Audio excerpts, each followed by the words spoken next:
Hello, my friends, and welcome back. Thank you very much for being with me again today.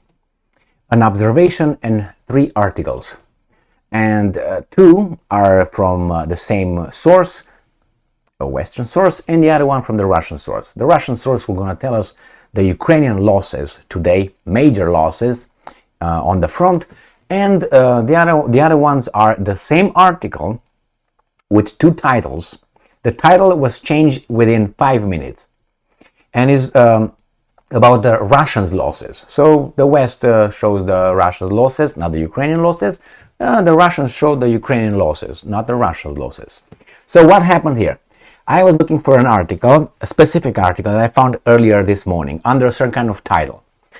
And I found it, and then when I got back to the same browser, which I used, here on browser, the same Yahoo, let's put it this way, I use Yahoo. So when I went to Yahoo, the same article with same picture, slightly different title. I will show you the original title 10 minutes ago, and I will show you the next title 7 minutes ago. The new title of the same article. I think the original title was a little bit too celebratory for the losses in Ukraine, which is a bad thing. It's like these guys were, yes, we're happy they're dying. And I think that's why they changed it. So let's see. This is the old one. A good blow, end quote. Casualties spike in Ukraine war. And this is how it starts. Russian losses are probably at their highest level since the peak of the Battle of Bakhmut. And then this is 7 minutes ago, the same one. Ukraine counteroffensive, military casualties spike. No celebratory. The same. Russian losses are probably at their highest level. So the same article, they changed the title. This was the first title, a good blow. Casualties spikes in Ukraine war, which would sound, what? A good blow? What? You're celebrating death? And they say, oh, my bad. Ukraine counteroffensive. The same article, my friends. And here is obviously the Russian article. I observed this on many occasions when they changed the title from a weasel title to another title, because I think they were like, well, what's going on? I think it's too obvious that we are as we are. So let's get going with this one, which is the same. Look, Associated Press. Kiev, Russia and Ukraine are suffering high numbers of casualties. Let's go to the other one. Associated Press. Russia and Ukraine are suffering high numbers. So it's the same article, different title. Different title, my friends. I don't know if it says 5:41:81. Let's see this one. 5:41 a.m. So the same but different title. This was the first one I found. Anyway, I wanted to point it out to you to see how these guys are working. Russia and Ukraine are suffering high numbers of military casualties as Ukraine fights to dislodge the Kremlin's forces from occupied areas. Okay, and it says Russian losses are probably at the highest level since the peak of the battle for Bakhmut in March, UK military officials said in their regular assessment, which is not objective. We already know that one. Now, the Ukrainian military said in a regular update Sunday morning today that over the previous 24 hours, Russia has carried out 43 airstrikes, 4 missile strikes, and 51 attacks from multiple rocket launchers. They don't seem to be like, out of power. According to the statement by the General Staff, Russia continues to concentrate its efforts on offensive operations in Ukraine, industrial east, focusing attacks around Bakhmut, Avdiivka, Marinka, and Liman, Donetsk province with 26 combat clashes. I can show you where those are in a second. This is the previous article I made, so we stayed on it. The other video, and here it is. So they're saying the Russians are focusing up here, right here, where they say they are, and here is where the Ukrainians having their counteroffensive in Zaporozhye. But Zaporozhye is right here, but in here, and the Russians are focusing their operation right here. So let's see. Go back to this. Bakhmut, Avdiivka, Marinka, Liman, and Donetsk province. As I said, they are right here. Liman is somewhere here north. Where are you, Liman? Right here is Liman. And then you have Avdiivka. I see that Artemovsk is right here, which is Bakhmut. It shows already conquered. Not that Ukrainians are claiming that they are advancing here. But this is per the Russians from the 16th. That's what I said, on the 16th. I'm just showing you for, you know where things occur. Here's Avdiivka, they said, Marinka, Uhledar, Vuhledar. So this is where the Ukrainians say the attacks. The Russian offensive occurs right here, Donetsk. So let's go back to these guys here. And they tell us here how many civilians died. Nothing very important here. We're going to jump to the Russians. Russia Today. Today, 18th of June 2023. Ukraine sustains massive single-day losses, Russian Minister of Defense. That's according to Russians, obviously. Kiev's forces lost over 1,000 soldiers and 20 tanks in a single day across the front lines, the Russian Defense Ministry claims. You see? Claims. It doesn't say right here, dot, or that's it, period. Ukrainian military forces have sustained heavy casualties across the front line during the last 24 hours, the Russian defense minister has said. Russia's Zaporozhye and Donetsk regions have seen the most intense fighting, with Kiev losing more than 800 soldiers in these regions. Zaporozhye, Donetsk. Ram pam pam. This is Zaporozhye Oblast right here, and this is Donetsk right here, and this is Lugansk. So Luhansk right here. Got it? Let's go back to these ones. Let me slow down. Let's put it like this. So the Russians say that the Ukrainians are concentrated in this area right here. Their forces in Zaporozhye and down here. All right, in Donetsk. Over the past day, enemy losses in the southern Donetsk and Zaporozhye. So that's again, this is Zaporozhye, this is southern Donetsk.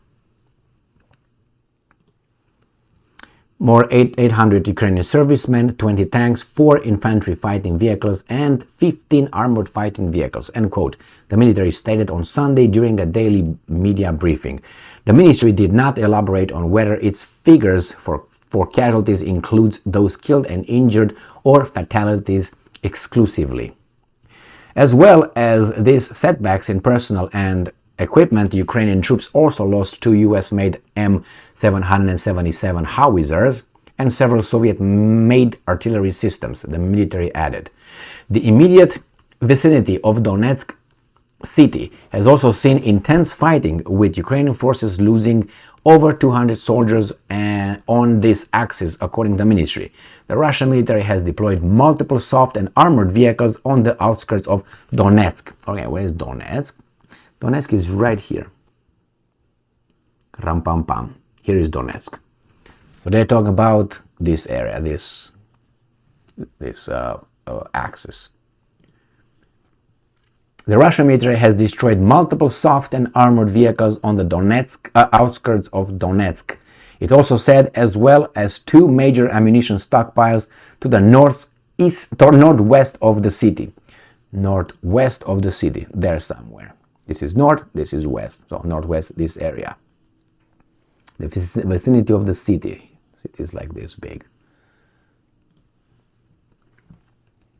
Okay, the ongoing conflict between Russia and Ukraine, I don't think it's between these guys, but anyway, has intensified after Kiev launched its long-heralded counteroffensive in early June. Thus far, the Ukrainian military has failed to make any major gains, sustaining heavy losses in the process and losing large amounts of Western-supplied hardware. According to estimates of Moscow's military, some 7,500 Ukrainian soldiers have been killed or wounded amid the counteroffensive effort. So this is what both sides report. Now the Brits report obviously to what they see and what they're told by the Ukrainians, and the Russians report whatever they want. The same is true for the other side, and we have to maneuver like someone uses a slingshot and throws piles of shit to us. We do this sometimes, we get them. So in this case, it's no surprise that Ukrainians will suffer big losses. Always the attacking, if you keep, how should I put it, the weaponry at kind of the same similar power, you know, the similar technology, and these guys advance and the other guys are defending themselves. It was true for the Russians, now it's not true for the Ukrainians somehow. This is very strange, don't you think?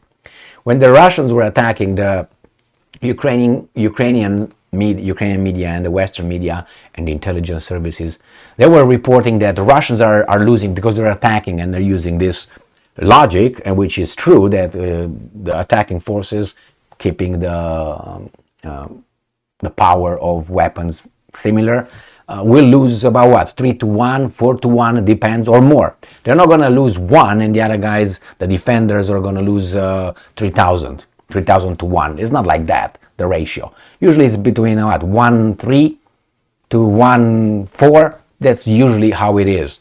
As I said, depending on the weaponry, because if you defend with swords and the other guys come with tanks, it's going to be 1,000 to 0 or something. So in this case, they said, yes, that's the way it was when the Russians were attacking and trying to advance. Now, when these guys are trying to advance, the same rule doesn't apply somehow. These glasses don't, if I drop them, they're not going to go down, they're going to go somehow high in the sky, right? Not bad. So this is what we are supposed to believe, that the logic doesn't work. The laws of physics, or the laws of war, the laws of war do not apply in this circumstance. And why would that be? I mean, you don't have your weapons like tanks versus swords or spears, correct? Correct. What are you talking about? The same rule will apply. I mean, you can try to overwhelm them with your number, but still you have a lot of casualties. This is how these guys are trying. The Westerners are trying to make us. The Russians claim the same thing. So don't think that the Russians are angels or something. No, it's not the same thing. We have little casualties, they have major casualties. The same, but you know, I'm just pointing out that right now the Russians are saying you have major casualties because you're attacking, but when they were attacking the Ukraine, they say no, we don't have, they have. That's the way it is in war, and not only. We humans in general, we lie, more or less, I mean, with your exception, because I know you don't lie. And during the war, people lie even more. Why? Because a lot of negative consequences come during the war. So that means you have a vested interest for survival to lie and exaggerate or minimize depending on the circumstances. My problem is that this thing in Ukraine could have been avoided.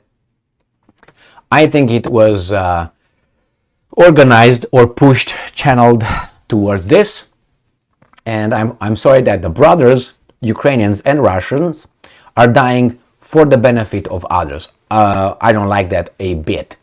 And again, we kill our best men again, like the Second World War and the First World War, while others were counting their money and pulling strings and financing both sides.